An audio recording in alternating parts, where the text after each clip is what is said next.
How's it? Morning, everybody. It's early for me today because I'm off to the Central Drug Authority's biennial summit on South African international drug abuse. And I'm off to go and investigate and see what these people have to say and what is going on as a member of the local drug action committee.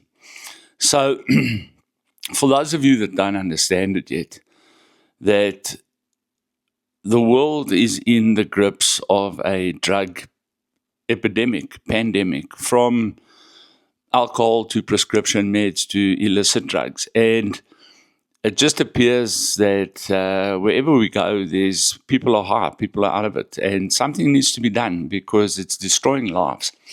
So we have all kinds of policies and things in place here in South Africa, but we just, in terms of the drug problem, we've got probably, I would rate in the top 5 drug issues in the world because we're not really doing anything about it. And if you don't think that drugs affect you, then you're living in a dream world. If you think that because your kids are not on drugs or no one in your family is on drugs, that it doesn't affect you, you're absolutely deluded because drugs and the sale of drugs and the use of drugs absolutely decimate the finances of a country.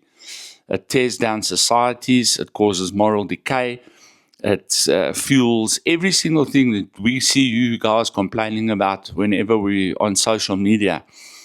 Crime, social problems, everything that you can think of is affected by drugs. And now, of course, we're watching the television with Motlala commissions and other things where we see that the criminality of politicians is being funded by drugs. Now, where does the money for the drugs come from? The money for the drugs comes from the people on the streets using the drugs.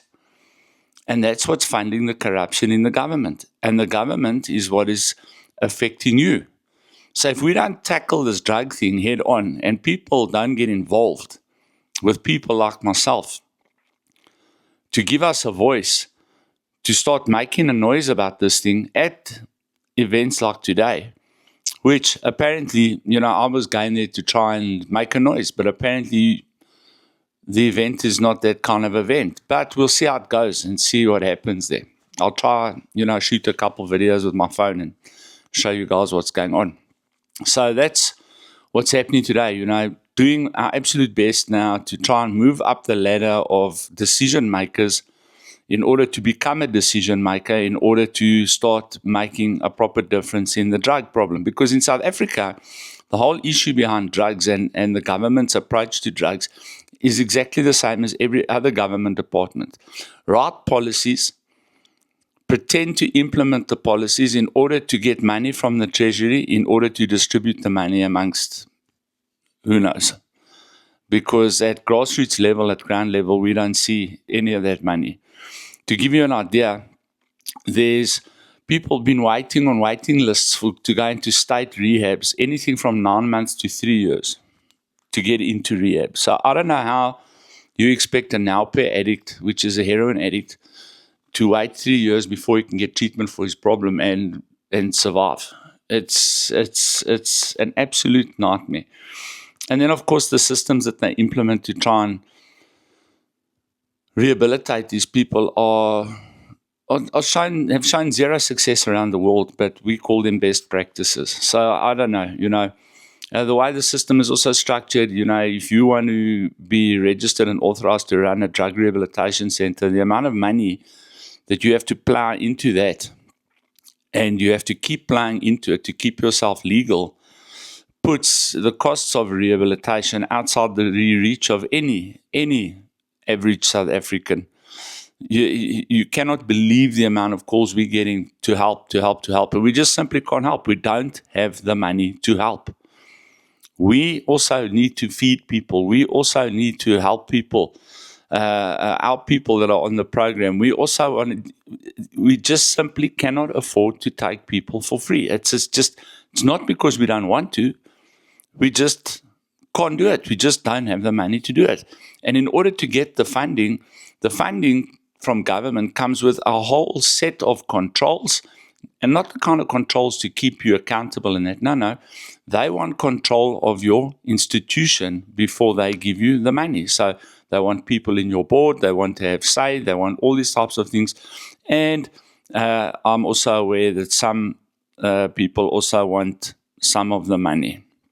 So it's an absolute nightmare, this thing of drugs in South Africa. That brings me to the results of drugs, which is now this whole thing now with Motlala and this cat Motlala, who now is all of a sudden apparently not in the mental state and not well enough to appear before the ad hoc committee because, he's not psychologically able to deal with it.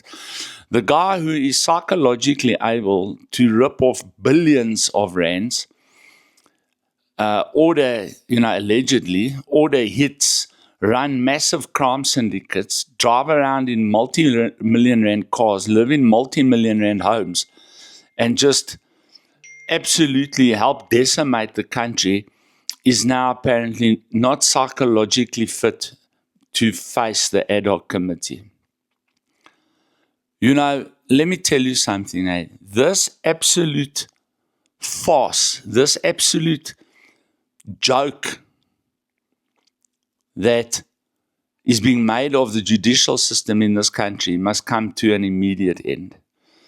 An absolutely immediate end. So when did he now decide that he was like that? Where are the doctors' reports? Where are the medical reports from proper doctors? In other words, doctors that are appointed by the government, not by him himself or his lawyer.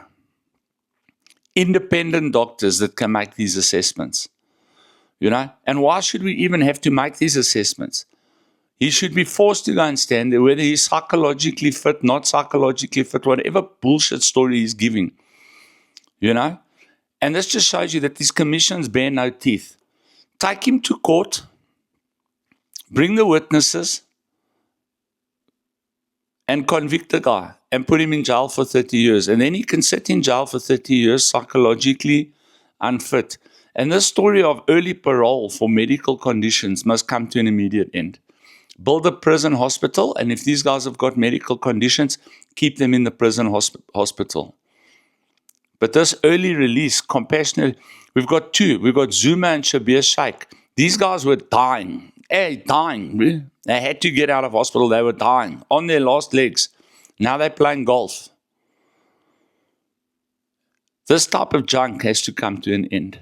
All right, so not a long video today. That's my 2 cents. I'm on my way to this event. I can't wait to see what kind of money is spent on this event. Through sponsorships and however they and funding that they got. When people who need treatment for drug addiction can't get into treatment because there's just nothing available. They're shutting down treatment facilities left, right, and center.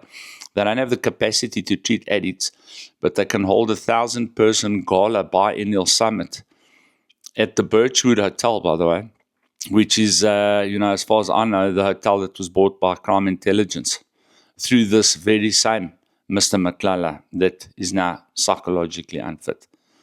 So, it's an absolute merry-go-round and a joke, but I'm going to go check it out, and hopefully I can bump into someone important and, just share a couple of my views.